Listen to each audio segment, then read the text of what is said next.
Download aplikasi Bekal Islam dan kunjungi web bekalislam.com.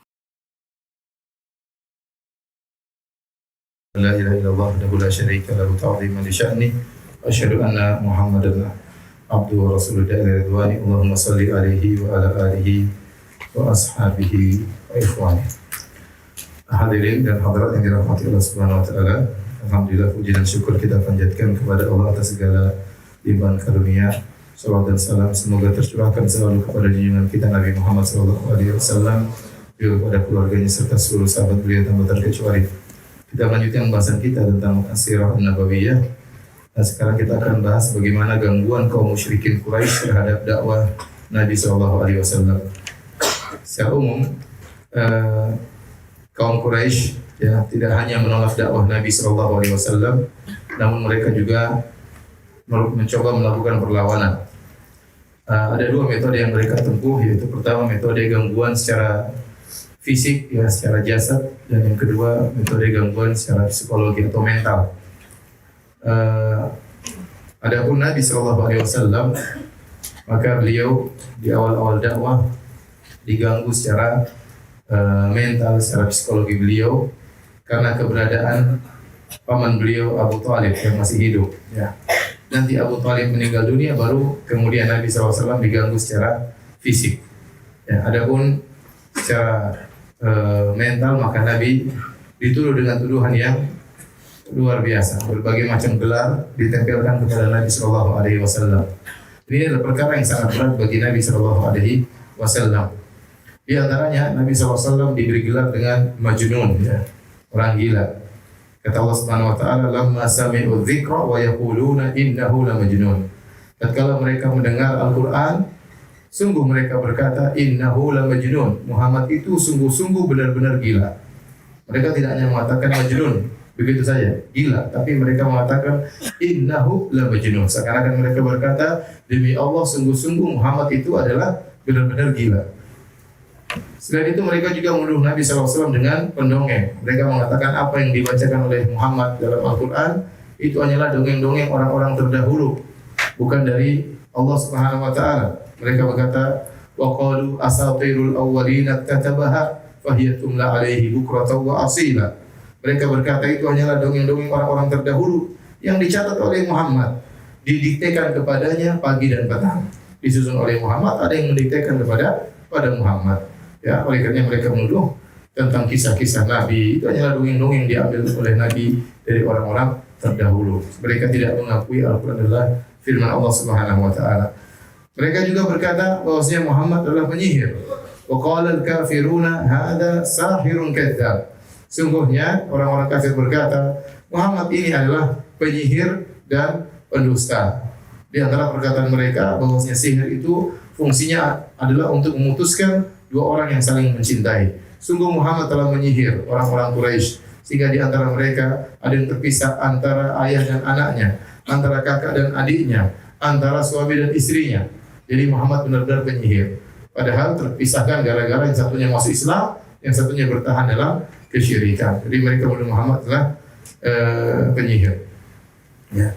Kemudian mereka menuduh Muhammad SAW adalah pendusta, karena mereka mengapa Muhammad ini ngomong tentang hari kebangkitan, bahwasanya tulang-tulang belulang yang sudah lumat, sudah bercampur dengan tanah akan dibangkitkan dan diminta bertanggungjawab oleh Allah Subhanahu wa taala. Sungguhnya adalah seorang pendusta. Yang anehnya mereka juga menuduh Muhammad SAW dengan tuduhan yang berlawanan. Tadi mereka katakan Muhammad SAW adalah penyihir, dalam kesempatan lain kata mereka Muhammad tersihir. Yaqulu adh-dhalimuna in tattabi'una illa rajulan mas'ura. Maka orang-orang zalim berkata, sungguhnya yang kalian ikuti itu adalah seorang yang sedang tersihir. Jadi mereka menuduh Rasulullah SAW dengan tuduhan yang banyak. Kahin, dukun, sahir, penyihir, mashur, tersihir, majnun, orang gila. Lalu orang gila ngapain takut sama orang gila? Tapi mereka mengatakan lagi Muhammad pendusta. Namun ini semua hanyalah kedustaan mereka. Mereka tahu benar bahwasanya Rasulullah SAW adalah seorang yang amin, terpercaya, dan mereka yang telah memberi gelar Rasulullah SAW dengan Al-Amin. Dan tuduhan gangguan secara mental ini sangat berat bagi Nabi SAW. Oleh karenanya Allah berfirman menggambarkan bagaimana beratnya hati Nabi mendengar tuduhan-tuduhan tersebut. Walaqad na'lamu annaka yadhiqu sadruka bima yaqulun. Sungguh kami tahu hai Muhammad, dadamu begitu sempit, sesak. Yadhiqu sadruk. Dadamu sesak akibat apa yang mereka ucapkan tentangmu. Kenapa? Karena Nabi SAW seumur hidupnya tidak pernah dicela. Nabi SAW selalu dipuji seumur hidupnya. Sampai beliau diberi gelar dengan Al-Amin. Beliau adalah anak dari pembesar Quraisy, penguasa kota Mekah, Abdul Muttalib, kakek beliau sallallahu alaihi wasallam. Ya. Dan beliau memiliki nasab yang tinggi. Seandainya yang diganggu, dijuluki penyihir, orang gila adalah anak jalanan, mungkin itu biasa. Tetapi ini orang yang nasabnya mulia, yang akhlaknya mulia, kemudian dituduh dengan tuduhan yang seperti itu, ya. Luar biasa, ya. Dengan berbagai macam gelar ditempelkan langsung kepada Nabi sallallahu alaihi wasallam. Seandainya Nabi ingin kedudukan, Nabi nggak perlu ngaku jadi Nabi. Tinggal meneruskan warisan tahta ayahnya dari kakeknya, maka dia akan menjadi pemimpin kota Mekah secara mutlak langsung. Seandainya Nabi tidak ngaku jadi Nabi, dia akan bakalan diangkat menjadi pemimpin kota Mekah. Apalagi sekarang sudah diberi gelar dengan Al-Amin. Tetapi ini adalah tugas dari Allah Subhanahu Wa Taala. Maka Nabi menyatakan dirinya sebagai Nabi meskipun resikonya beliau dituduh dengan tuduhan yang tidak-tidak. Oleh karena kata para ulama, ya, orang seperti Rasulullah SAW ini, gangguan mental lebih berat dirasakan daripada gangguan fisik. Kita tahu bahwasanya Nabi benar-benar terganggu secara fisik dalam perang Uhud. Dalam perang Uhud, Nabi SAW terluka, gigi beliau patah, wajah beliau berdarah, berlumuran darah, ya. Saya beliau kesakitan, ya.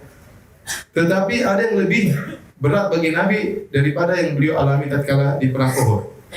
Makanya Aisyah pernah bertanya, "Hal ata alaika yaumun kana asyadda min yaumi Uhud?" Wahai Rasulullah, wahai suamiku, apakah pernah ada peristiwa yang lebih berat bagimu daripada peristiwa perang Uhud? Kata Nabi, ada.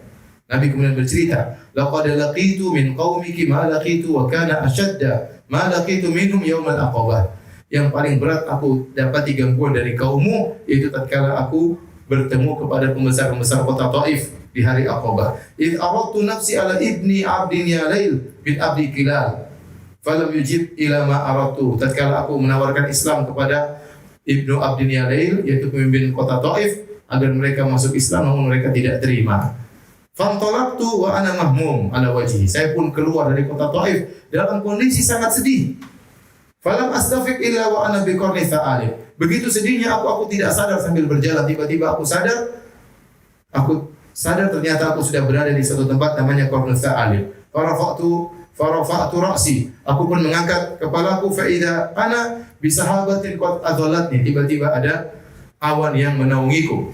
Fa nadhartu fa idza fiha Jibril. Aku lihat awan tersebut ternyata ada malaikat Jibril. Fa nadani. Kemudian malaikat Jibril memanggilku dan berkata, "Sungguhnya Allah telah mendengar perkataan kaummu tentang engkau." Perhatikan kata Jibril. "Inna Allah qad sami'a qawla qaumika laka." Allah telah mendengar ejekan kaummu terhadap tentang dirimu. Wa ma raddu 'alaika, bagaimana mereka menolakmu. Wa qad ba'atha ilaika malakal jibali ta'murahu bima syi'ta fihim. Allah telah mengirim malaikat gunung untuk kau perintahkan yang kau kehendaki. Fanadani malakul jibal. Maka malaikat gunung manggilku dan fasallama alayya, mengucapkan salam kepadaku, kemudian berkata, "Wahai Muhammad, dzalika fima syi'ta, terserah apa yang kau kehendaki. In syi'ta an utbaq alaihim al-akhshabain." Kalau kau berkehendak, saya akan angkat dua gunung ini, saya timpakan kepada mereka. Maka Nabi SAW berkata, "Bal arju an yukhrijallahu min aslabihim man ya'budallahu wahdahu la yusyriku bihi syai'a." Jangan, aku berharap keluar dari keturunan mereka orang-orang yang menyembah Allah semata dan tidak berbuat syirik sama sekali. Nabi tidak berkata kebetulan, ya kebetulan. Saya lagi marah, lemparin aja mereka. Tidak. Tapi perhatikan kenapa Nabi SAW begitu sedih. Ternyata waktu Nabi berdakwah di kota Taif, dia dihina. Ada yang berkata, "Saya akan robek kiswah Ka'bah kalau memang kau diutus Allah.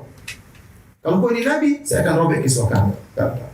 Yang satu berkata, "Ama wajadallahu ahadan yursiluhu ghairak?" Apa tidak ada orang lain yang jadi Nabi? Kok kamu yang jadi Nabi? Ini perkataan sangat menghina Nabi SAW. Ya. Ini yang buat Nabi sangat sedih. Jadi kata para ulama, Rasulullah SAW mending beliau diganggu fisik daripada diganggu psikologi beliau, dituduh dengan tuduhan tidak-tidak. Oleh karena benarlah perkataan seorang penyair, jarahatus sinani lahal ti'amu wa la yaltamu ma jarahal lisan. Sungguhnya luka akibat sayatan pedang masih bisa disembuhkan, tetapi luka akibat sayatan lisan susah untuk disembuhkan. Ya. Orang kalau sudah dihina, dijatuhkan, dendamnya luar biasa. Dipukul, disakiti, dia mungkin masih sembuh tinggal berapa, tapi kalau dihina, dijatuhkan harga dirinya, dia benar-benar merasa sakit, dan itu yang dialami oleh Nabi SAW. Dan Allah mengatakan, walau pada na'lamu annaka yadhiqu sadruka bima yaqulun. Sungguh kami tahu dadamu sempit wahai Rasulullah akibat tuduhan yang mereka lakukan. Tapi kata Allah, ya, fasabbih bihamdi rabbik, ya, wa kum minas sajidin. Kata Allah Subhanahu wa taala, maka bertasbihlah kepada Rabbmu dan sujudlah. Sudah cuekin mereka ibadah kepada Allah Subhanahu wa taala. Baik, di antara ejekan-ejekan yang dilancarkan kepada Nabi SAW, ini semua gangguan mental ya. Apa yang diriwayatkan dari Abu Jahal ya, dia pernah berkata kepada kaumnya, kata dia, ya ma'syara Quraisy, wahai orang Quraisy sekalian. Nabi sebutkan tentang syajaratuz zakum, tentang pohon zakum yang merupakan makanan penghuni neraka jahanam.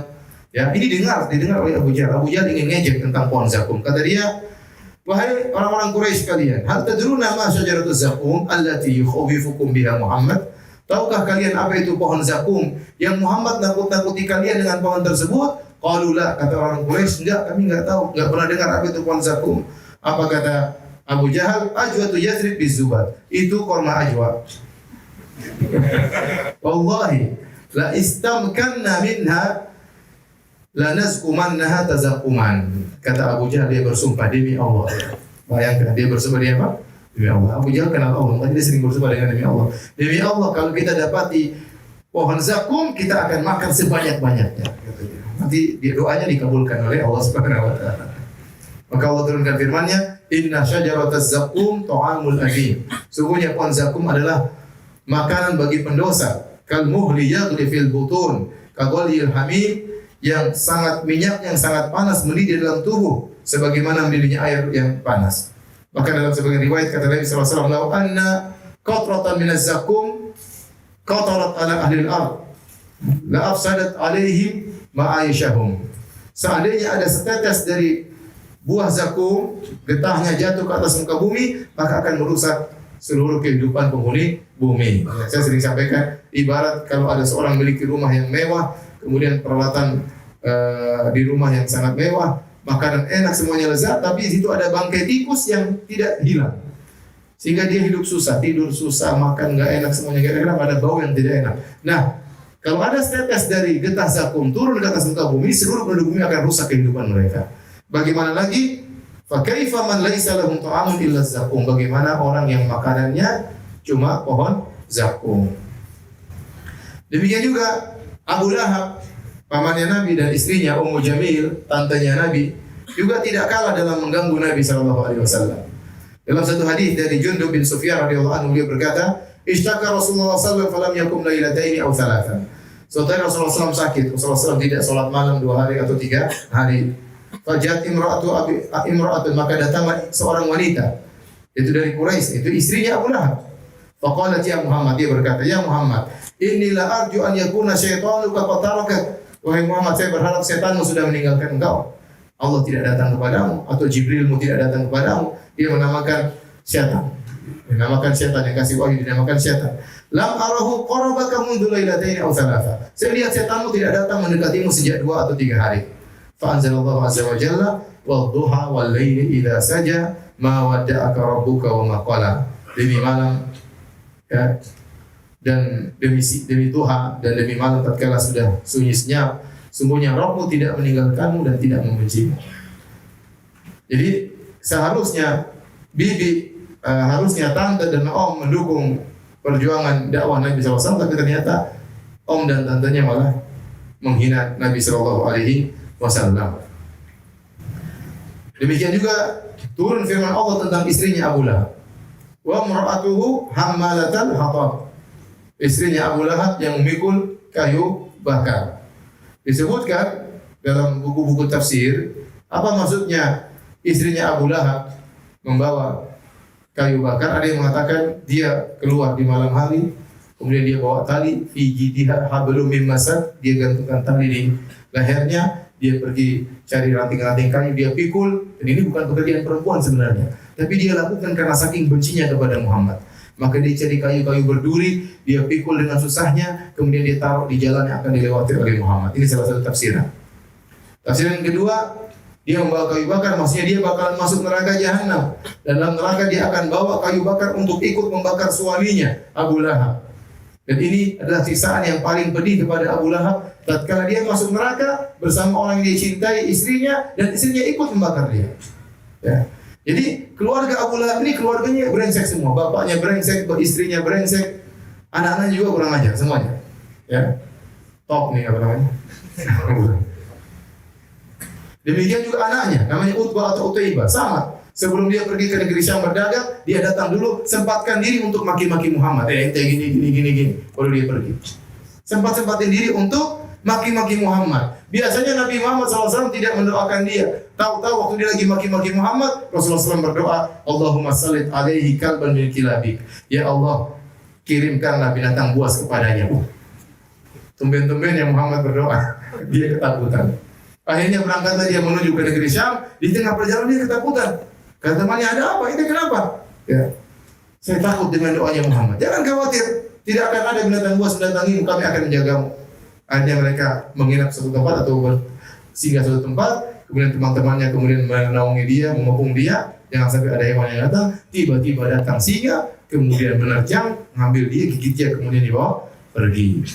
Jadi bapaknya Abu Lahab caci maki Nabi, ibunya, istrinya Abu Lahab juga mencaci maki Nabi, anaknya juga mencaci maki Nabi SAW.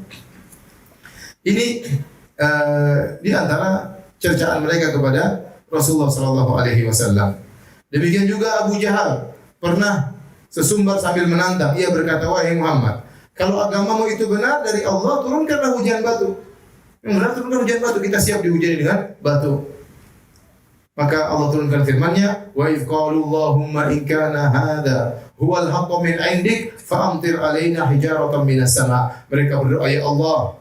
Abu Jahal berdoa, ya Allah, kalau memang ya ini agama benar dari Engkau, turunkanlah bagi kami hujan batu dari langit. Awitina bi adzabin alim, atau datangkanlah kepada kami adab yang pedih. Kata Allah, wa ma kana Allahu yu'adzibahum anta fihim.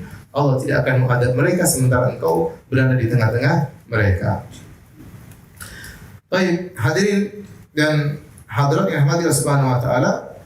Demikian juga para sahabat juga diganggu secara mental. Perang mental, perang psikologi ya. Ya. Perang saraf ya, istilah kita ya. Dan kita tahu bahwasanya para sahabat yang masuk Islam rata-rata masih muda. Di antaranya ya Sa'ad bin Abi Waqqas radhiyallahu ta'ala anhu.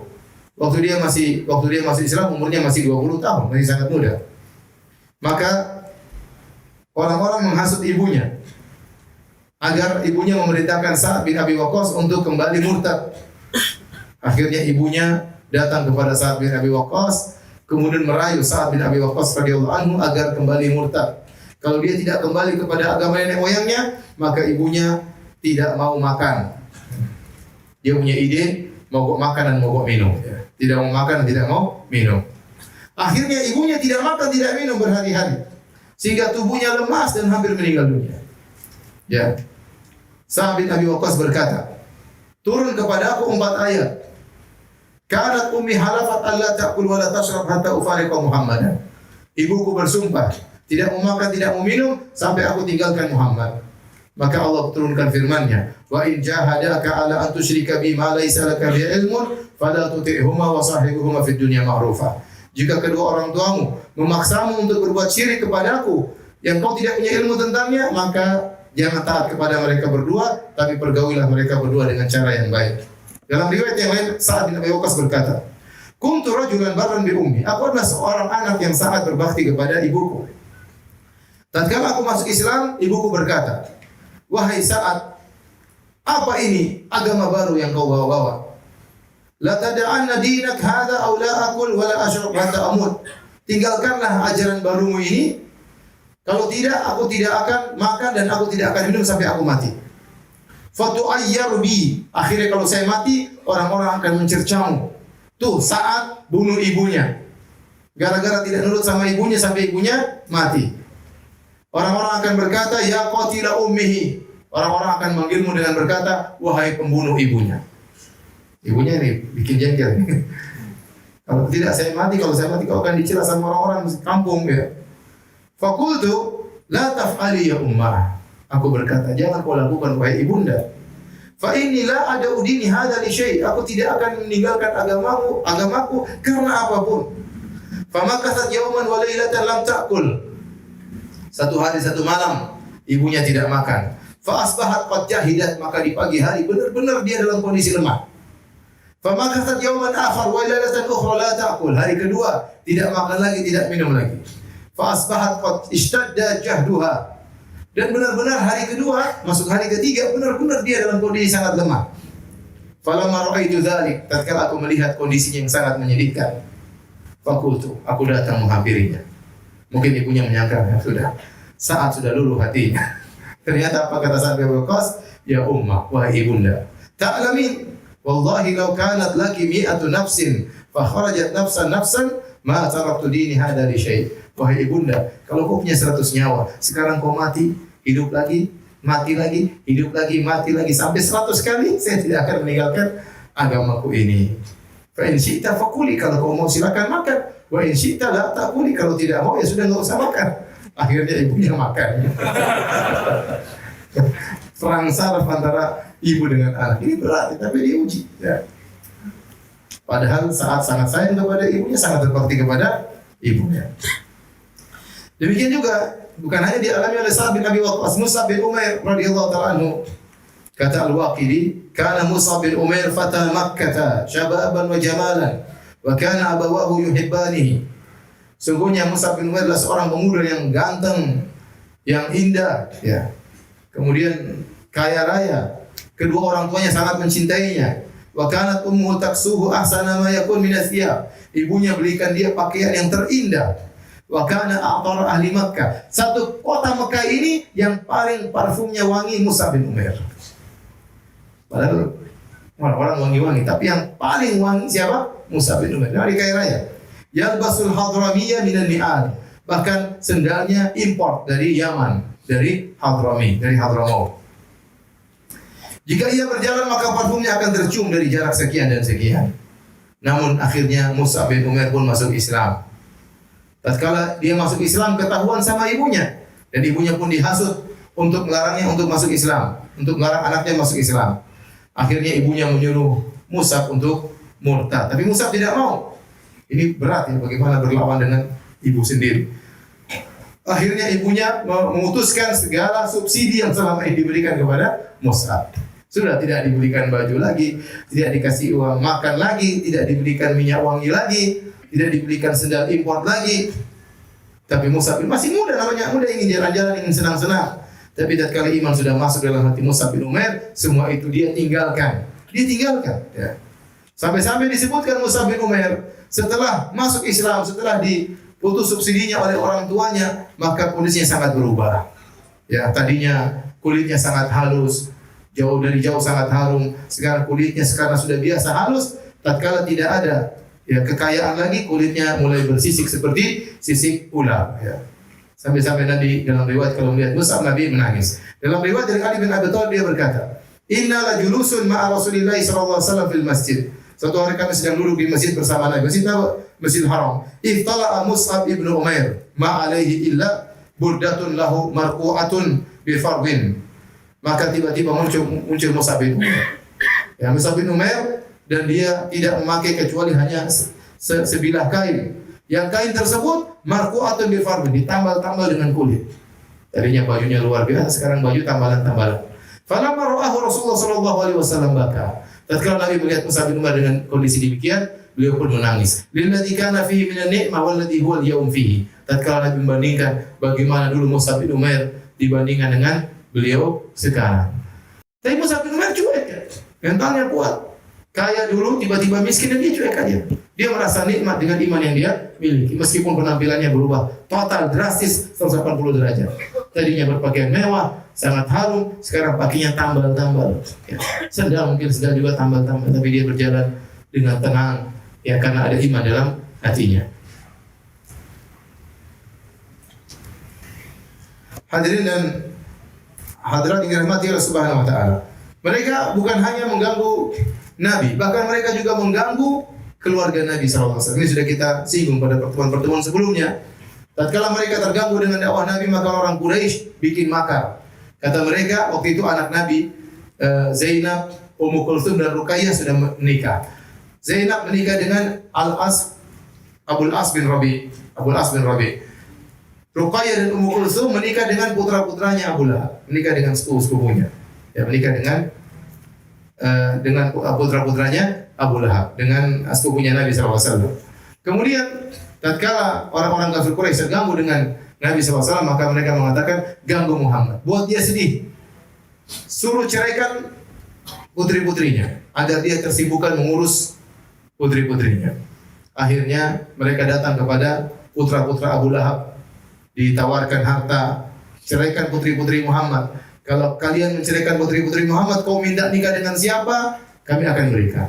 Akhirnya anak-anaknya Abu Lahab menceraikan Ruqayyah dan Ummu Kulthum. Dan ini sangat menyedihkan Nabi SAW. Jadi seorang sangat sedih tatkala bukan cuma saja dia yang diganggu, tapi ternyata keluarga juga diganggu. Mungkin orang tuanya diganggu, mungkin adiknya diganggu, mungkin anaknya diganggu. Nabi SAW anaknya diganggu. Agar Nabi dibuat sedih, agar meninggalkan dakwah tersebut. Khadijah juga diminta, Abul As diminta untuk menceraikan Zainab, tetapi Abul As tidak menceraikan Zainab, ya. Dia tetap bertahan dengan Zainab radhiyallahu taala anha.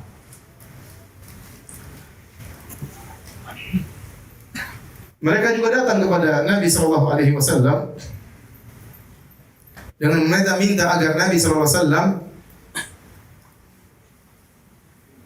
ada yang ngaji kan? Apa? Salat. Mereka juga datang kepada Nabi sallallahu alaihi wasallam. Kemudian mereka minta mukjizat yang lain. Kata mereka, mengejek Nabi sallallahu alaihi wasallam. Qalu lan nu'mina laka hatta tafjura lana minal ardi yanbu'a. Wahai Muhammad, ini kota Mekah, ini kota kering. Kami tidak akan beriman dengan engkau sampai kau keluarkan mata air di kota Mekah. Ya. Dalam riwayat kata mereka, ini gunung ini Muhammad, jadikan emas. Kami akan beriman dengan engkau. Suruh rubah jadi emas. Au takuna laka jannatun min nakhilin wa 'inabin fatufajjirul anhara khilalaha tafjira. Kalau kau seorang nabi, coba harusnya kau punya kebun-kebun yang indah, di tengah-tengahnya, di sela-selanya mengalir sungai-sungai yang indah.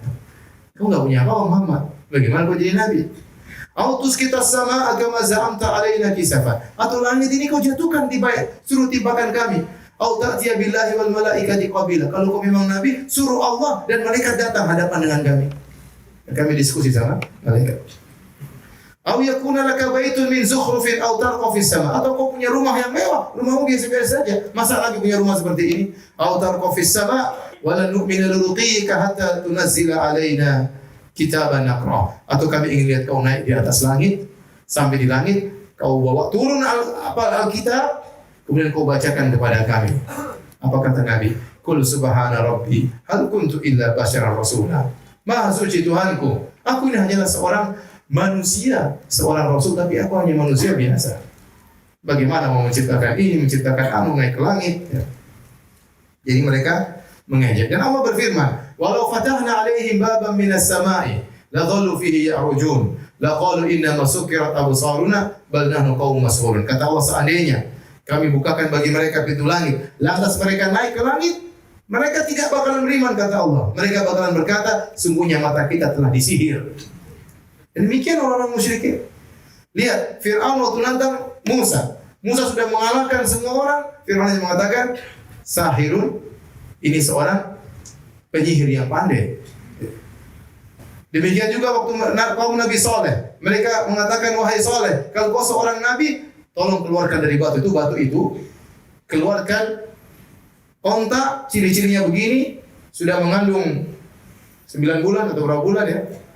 Kemudian tinggi, warnanya begini-begini, keluarkan dari batu itu. Kata Nabi SAW, kalau keluar gimana? kita akan beriman. Nabi Saleh berdoa kepada Allah, tiba-tiba batu keluar onta. Mereka minta yang mustahil maksudnya. Kalau onta keluar dari laut ya mungkin, masih mungkin. Onta keluar dari hutan masih mungkin. Keluar dari batu, sejak kapan ada kehidupan keluar dari batu? Jadi mereka memang sengaja. Tapi Nabi Saleh berdoa, tiba-tiba keluar onta tersebut. Mereka tetap tidak beriman, kata mereka, Saleh penyihir. Repot. Baik, hadirin dan hadirat yang dirahmati Allah Subhanahu wa taala. Adapun gangguan fisik maka dialami juga oleh Nabi dan para sahabat. Tapi Nabi sebagaimana berkata Ibnu Katsir, Nabi tidaklah diganggu dengan gangguan fisik kecuali setelah pamannya Abu Thalib meninggal dunia. Dalam satu hadis ya,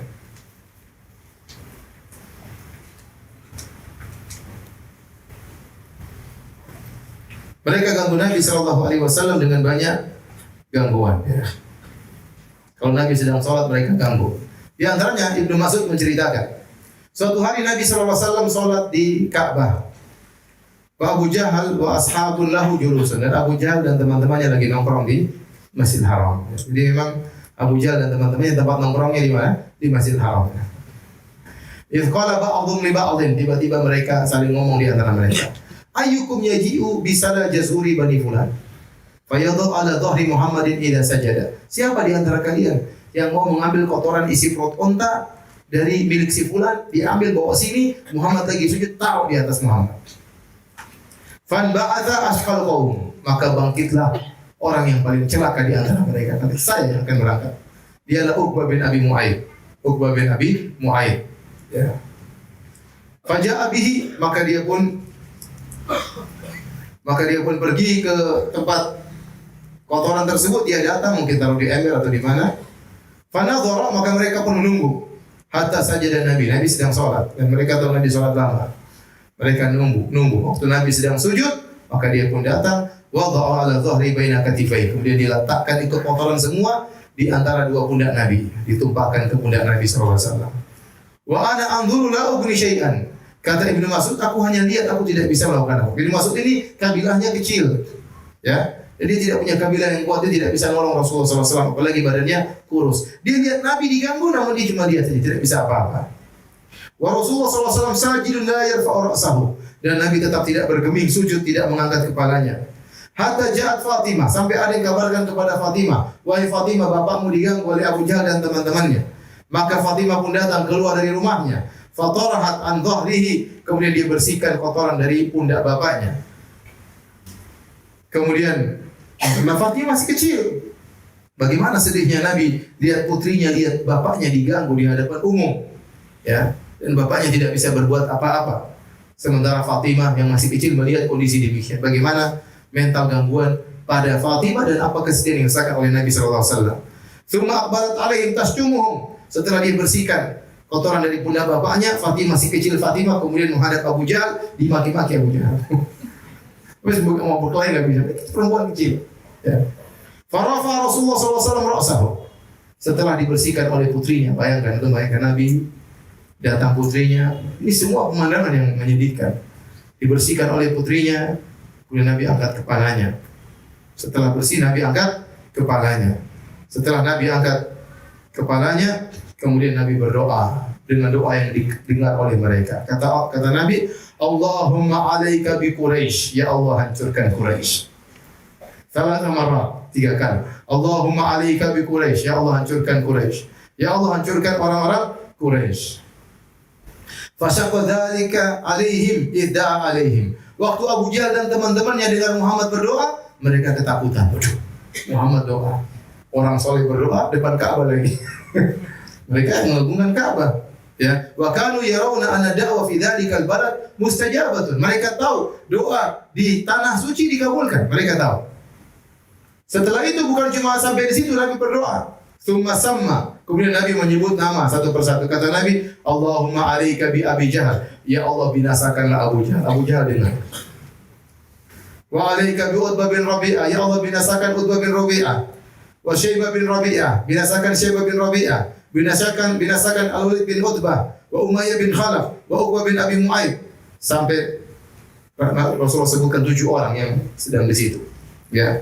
Disebutkan waktu mereka taruh kotoran di atas Nabi SAW, mereka tertawa terpingkal-pingkal sampai badan mereka goyang-goyang lihat Nabi tidak bergeming kotoran di atasnya. Ya, dan itu semua disadari oleh Nabi SAW. Makanya Nabi marah tatkala itu, apalagi putrinya Fatimah terganggu, maka Nabi mendoakan kecelakaan kepada mereka. Kata Ibnu Mas'ud, "Fawalladzi nafsi biyadihi laqad ra'aitu alladziina 'adda Rasulullah sallallahu alaihi wasallam sar'a fil qalibi Badar." Sungguh aku melihat 7 orang tersebut yang disebut oleh Nabi semuanya tewas dalam perang Badar. Dalam hadis yang lain, hadis dari Bukhari dan Muslim, dalam hadis yang lain, Abu Jahal ingin mengganggu Nabi. Abu Hurairah bercerita, Abu Jahal berkata, "Hal yu'afiru Muhammadun wajhahu baina adhhurikum?" Muhammad sudah datang belum? Sudah gosok-gosokkan wajahnya belum? Maksudnya sudah sujud. Tapi kata dia, Muhammad sudah datang belum? Sudah gosok-gosokkan wajahnya di tanah? Qala na'am, sudah. Maka Abu Jahal bersumpah, "Wallat wal Uzza." Demi Lata dan demi Uzza. Kalau saya melihat dia menggosokkan wajahnya di tanah, aku akan injak lehernya. Atau akan saya gosok-gosok wajahnya. La afiran wajah fi turab. Saya akan gosokkan wajahnya di tanah. Maka Rasulullah SAW pun datang, Rasulullah SAW pun sholat. Ini yang ditunggu-tunggu sama Abu Jahal. Kemudian tatkala Nabi sedang sujud, Abu Jahal datang ingin menginjak leher Nabi. Fama faji'ahu minhu illa wa huwa yanqusu ala akhibaihi wa yattaqi bi yadayhi. Abu Jahal tadi sudah jalan hingga ingin menginjak kepala Nabi, tahu-tahu dia mundur sambil begini-begini. Jalan mundur sambil begini. Maka ya orang-orang teman-temannya bertanya, "Malah ada apa kok Abu Jahal?" Kata Abu Jahal, "Inna baini wa bainahu la khandaqan min nar wa hawlan ajniha." Antara aku dengan dia ada parit berisi menyalakan api dan ada sayap-sayap di hadapanku. Makanya dia begini-begini waktu dia mundur. Maka Nabi SAW berkata, "Laudana minni lahtatafathul malaikatu udwan." Kalau dia nekat dekat kepadaku, maka malaikat akan potong dia sepotong demi sepotong. Dan turunlah firman Allah Subhanahu wa taala dalam surat Al-Alaq, "Kalla innal insana la yatgha." Sungguh manusia itu benar-benar melampaui batas, sombong, an ra'ahu istaghna. Tatkala dia merasa dirinya sudah berkecukupan, dia merasa duitnya sudah banyak dan dia merasa dia kepala kabilah sehingga dia akhirnya melampaui batas.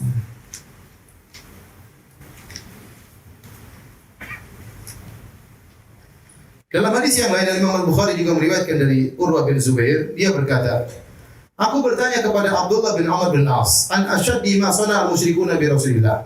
Tentang perkara yang paling parah yang dilakukan oleh kaum musyrikin kepada Nabi sallallahu alaihi wasallam.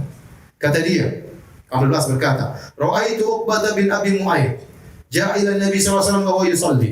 Uqbah bin Abi Mu'ayyid datang kepada Nabi, Mu'ayyid datang kepada Nabi, Nabi sedang salat. Fa wada'a rida'ahu fi unuqihi fa khanaqahu bihi. Nabi sedang salat berdiri, tahu-tahu Uqbah bin Abi Mu'ayyid datang, dia ambil kain, dia ikatkan di leher Nabi, kemudian dia cekat Nabi sallallahu alaihi wasallam. Faja'a Abu Bakrin hatta dafa anhu. Datang Abu Bakar kemudian mendorong Uqbah bin Abi Mu'ayyid. Abu Bakar membaca firman Allah, "Ataqtuluna rajulan ay yaqula rabbi Allah wa qad ja'akum bil bayyinati min rabbikum." Apakah hendak membunuh seorang yang mengucapkan Tuhanku adalah Allah dan dia telah mendatangkan dalil-dalil dari Rabb kalian? Baik, Nabi diganggu secara fisik. Demikian juga para sahabat. Ibnu Mas'ud diganggu secara fisik. Suatu hari sahabat Nabi berkumpul dekat Masjid Haram. Kemudian mereka ngobrol-ngobrol. Kemudian mereka berkata, "Demi Allah, sungguhnya Quraisy belum mendengar Al-Quran. Didengarkan secara dibaca dengan keras. Siapa di antara kalian yang mampu mendengarkan Al-Quran kepada orang-orang Quraisy?" Kata Ibnu Mas'ud, saya akan dengarkan Al-Quran kepada mereka. Kata mereka, "Jangan, ya. Kami ingin seorang yang punya kabilah yang kuat." Kata Ibnu Mas'ud, "Biarin saya baca Al-Quran depan mereka. Ya, Allah akan membela aku." Kata Ibnu Mas'ud, "Fa inna Allah sayamna'uni." Allah akan bela saya. Maka Ibnu Mas'ud pergi ke dekat makam Ibrahim di waktu duha dan orang-orang Quraisy biasa sedang nongkrong di Masjidil Haram. Kemudian tatkala sudah di sisi makam Ibrahim, kemudian Ibnu Mas'ud baca Al-Quran dengan suara yang keras. Kata beliau, "Bismillahirrahmanirrahim. Ar-Rahman 'allamal Qur'an." Keras dia baca. Orang-orang Quraisy, apa itu? Tsumma istaqbala yaqra. Kemudian Ibnu Mas'ud menghadap orang-orang Quraisy, Abu Jahal dan teman-temannya. Dia baca dengan suara yang keras. Kemudian fata'amalu, mereka dengar baik-baik. Apa itu? Faja'alu yaqulun, "Madza qala Ibnu Ummi Abdi?" Ngomong apa sih? Ngomong apa sih? Terus Ibnu Mas'ud baca surat Ar-Rahman. Akhirnya mereka, "Oh, dia baca Qur'annya Muhammad." Dia baca Qur'annya Muhammad. Maka mereka berdiri, datang, kemudian mereka pukul Ibnu Mas'ud, dan Ibnu Mas'ud tetap baca Al-Quran sambil berdarah-darah, tetap baca Ar-Rahman. Dia tidak kabur. Dipukul sampai beliau pun jatuh. Ya. Kemudian dia pun berjalan menuju ke teman-temannya, sementara wajahnya sudah hancur-hancuran. Kata mereka, kan kami sudah bilang, iya kami takutkan kau bakalan dipukul. Kata dia, ini lebih ringan. Kalau kalian mau besok lagi saya ke situ, oh jangan. Jadi lihat, maksud saya, bagaimana para sahabat dahulu susah untuk beribadah, baca Quran, ya saja mau dipukul sama orang-orang ya. Sekarang kita alhamdulillah baca Quran mudah. Kita di mana baca Quran mudah ya. Maka kita tidak usah malu-malu untuk beribadah. Orang sekarang bermaksiat tidak malu-malu. Kondisi sekarang menyedihkan di sebagian tempat. Orang pakai jilbab sampai malu. Ya, jadikan bahan sorotan, apalagi pakai cadar. Diejek sementara orang buka-bukaan, ya, terlihat auratnya, tidak malu-malu. Ya. Satu perkara yang biasa. Ya. Kondisi seperti ini kita khawatirkan turun azab. Ya. Tatkala kemaksiatan dianggap biasa, sementara kebaikan dianggap tidak biasa. Ya. Baik. Masih ada waktu? Berapa menit? 2 menit. Demikian juga sahabat-sahabatnya juga disiksa. Di antaranya yang disiksa ya adalah Ammar bin Yasir, kemudian Bilal disiksa, Khabbab disiksa dengan siksaan yang sangat pedih. Ya, terutama tatkala mereka tidak memiliki kabilah yang kuat untuk membela mereka. Terutama orang-orang yang sangat lemah seperti Khabbab dan Bilal yang merupakan budak. Sehingga tatkala disiksa susah ada yang membela mereka. Bilal radhiyallahu ta'ala anhu disiksa oleh tuannya Umayyah bin Khalaf. Umayyah bin Khalaf ya. Disebutkan bagaimana Umayyah bin Khalaf menyiksa Bilal. Dikeluarkan di siang hari bolong, kemudian diletakkan batu di atasnya, dijemur di bawah terik matahari. Demikian juga disebutkan bagaimana Bilal ya a'tahu lil wildan. Bilal diserahkan kepada anak-anak. Wa akhadhu yatufuna bihi sya'aba Makkah. Kemudian ditarik oleh anak-anak, digeret di atas pasir, diputar di kota Mekah. Wa huwa yaqul ahadun ahad. Dan dia terus berkata ahadun ahad. Ya. Umayyah bin Khalaf. Ya. Di siang hari tadi diletakkan Bilal, dijemur di bawah terik matahari, kemudian dia ambil batu besar diletakkan di dadanya. Kemudian dia berkata, kembalilah engkau kepada agama nenek moyangmu. Aku akan terus menyiksamu sampai kau kafir kepada Muhammad dan kau menyembah Lata dan Uzza. Tetapi Bilal tetap mengatakan ahadun ahad. Ya. Baik, perhatikan di sini Bilal ya, disiksa dan dia tetap mengatakan apa? Ahadun ahad. Apa artinya ahad ahad? Allah yang Maha Esa. Kata para ulama, Bilal tidak mengatakan Allahu Akbar, Allahu A'zam, Allah Maha Besar, tidak, tapi dia pilih kata-kata yang buat jengkel majikan. Dia pilih kata Allah Maha apa? Esa. Itu kamu Lata, Uzza semuanya syirik. Maka dia pilih kata yang buat jengkel apa? Majikan. Dan majikan terus menyiksa. Ya, namun tidak dibunuh Bilal. Ya. Tidak dibunuh Bilal oleh majikannya. Tapi nanti kita lanjutkan insyaallah. Wabillahi taufiq. Assalamualaikum warahmatullahi wabarakatuh. Alhamdulillah, salatu wassalamu ala Rasulillah wa ala alihi wa sallam. Kita lanjutkan sedikit ya. Tadi kita sebutkan Umayyah bin Khalaf Al-Jumahi. Dia menyiksa budaknya itu Bilal. Yukhrijuhu idza hamiyatiz zahirah. Tatkala matahari sudah sangat terik, maka dia pun mengeluarkan Bilal untuk dijemur di bawah terik matahari. Fayatrahahu ala dhahri fi batha Makkah. Thumma ya'muru bi sakhrah al-'azimah fatudha ala sadrihi.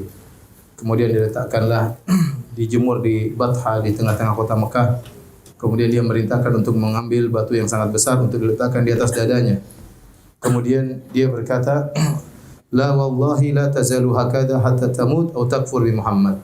Demi Allah wahai Bilal, kau akan terus demikian disiksa sampai kau mati atau kau kafir kepada Muhammad. wa ta'budal Lata wal Uzza, sampai kau menyembah Lata dan Uzza. Fa yaqulu wa huwa fi dzalikal bala. Bilal tatkala dalam kondisi sulit demikian, dia tetap berkata ahadun ahad. Allah Maha Esa, Allah Maha Esa.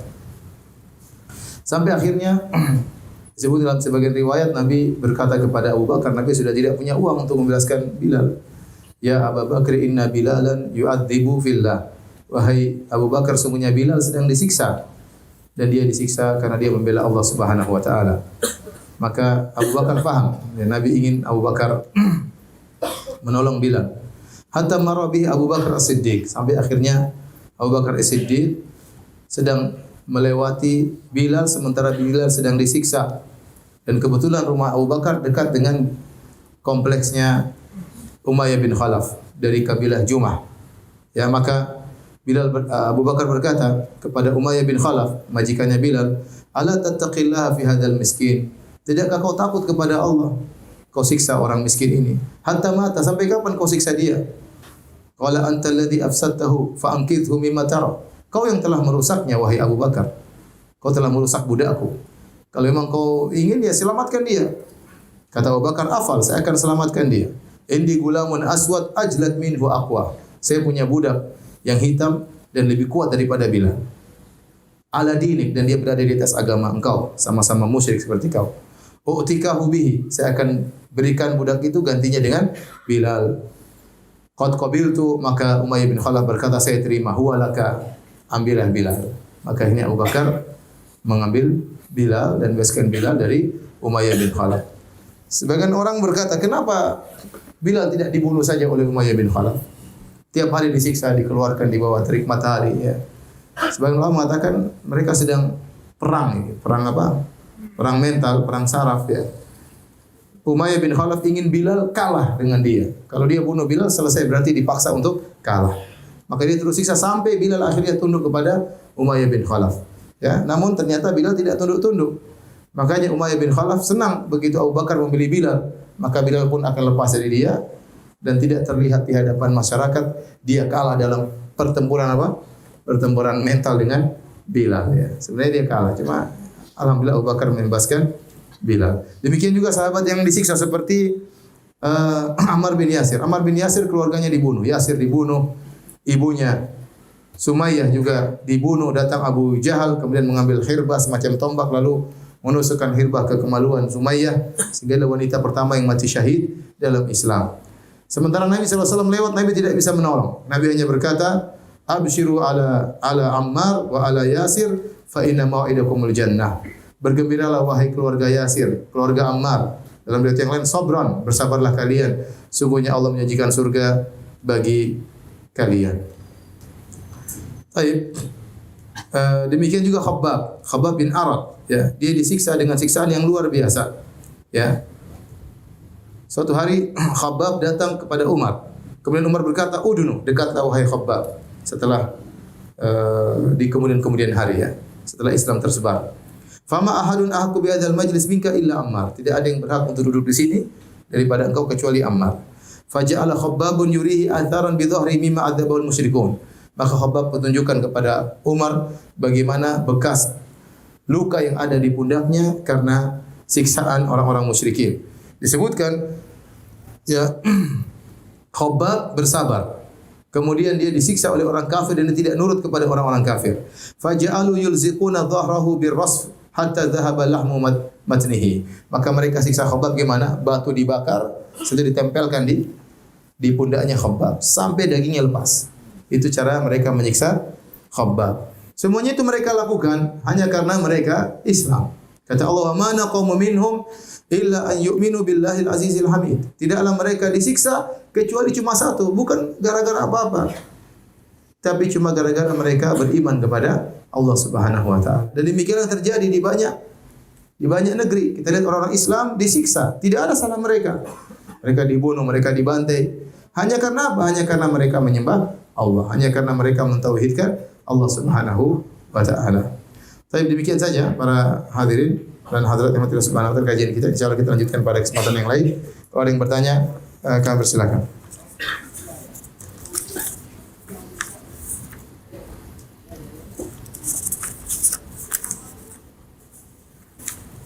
Apabila kita menyadari bahwa badan atau pakaian kita terkena kotoran ketika sholat, apa kita melanjutkan sholat itu atau itu khususan bagi Nabi?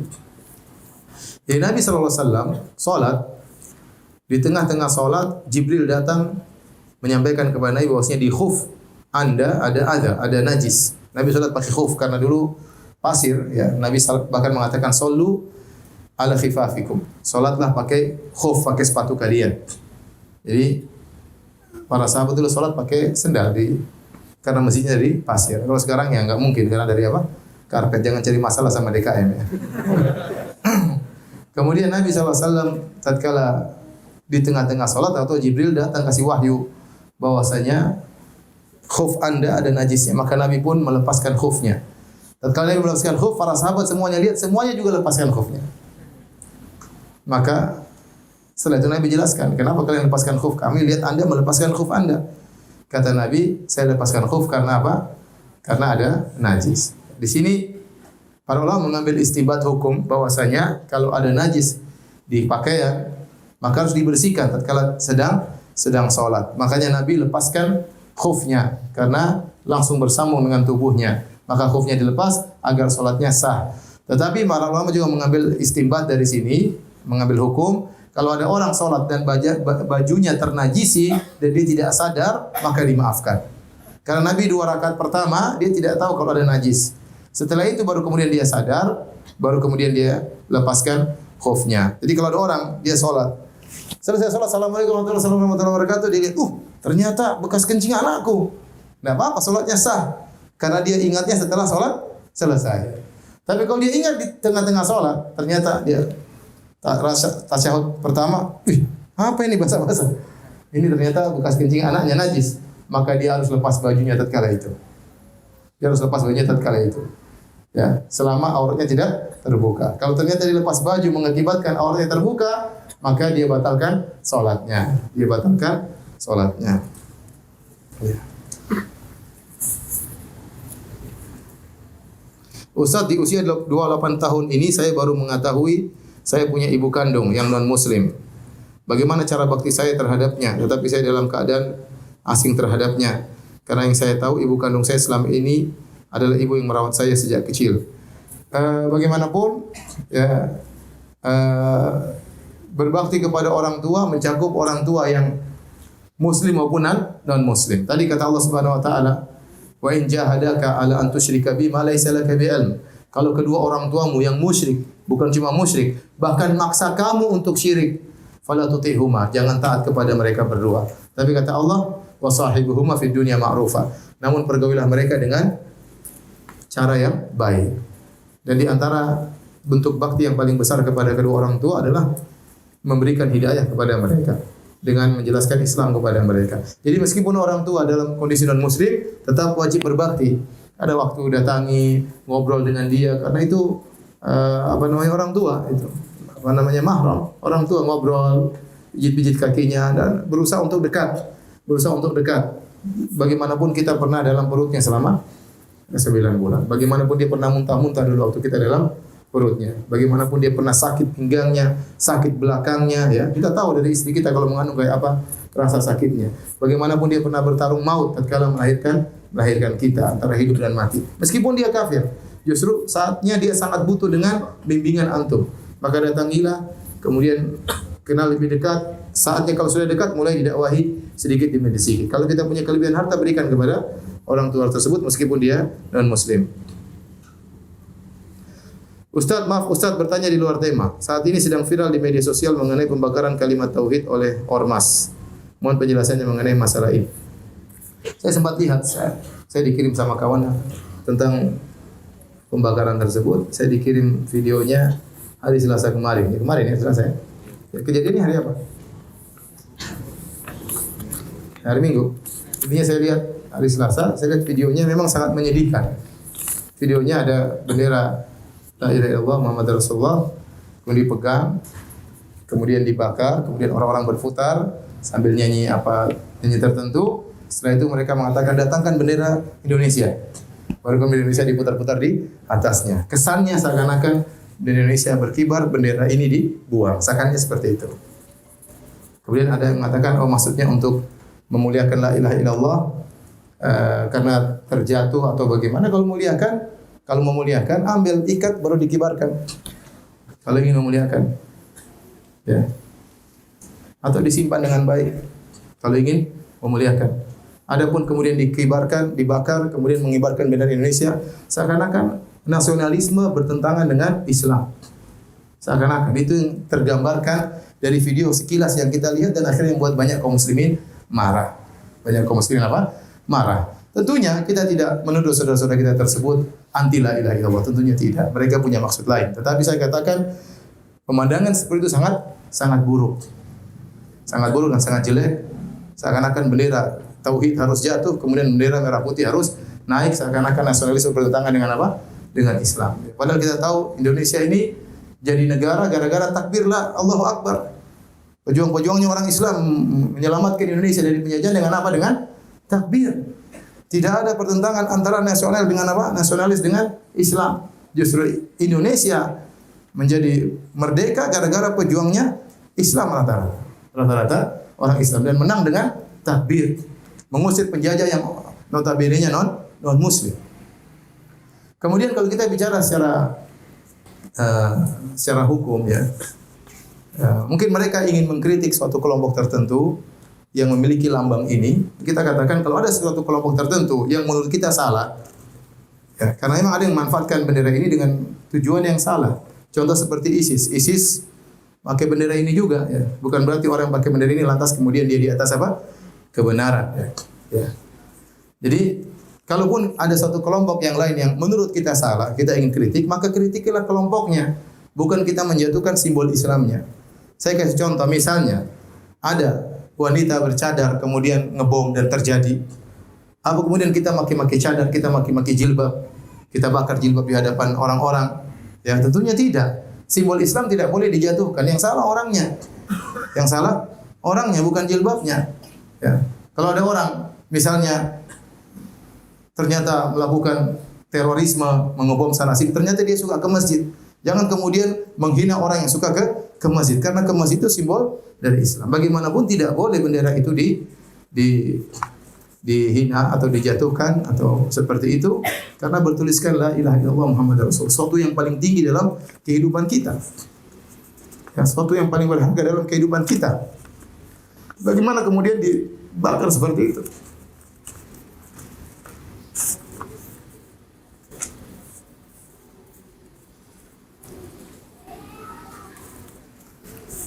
Ya, semoga Allah beri hidayah kepada mereka. Baik, demikian saja kajian kita. Kita lanjutkan insyaallah pada kesempatan yang lain. Subhanakallah bihamdik asyhadu an la ilaha illa anta astaghfiruka wa atubu ilaik. Assalamualaikum warahmatullahi wabarakatuh. Waalaikumsalam.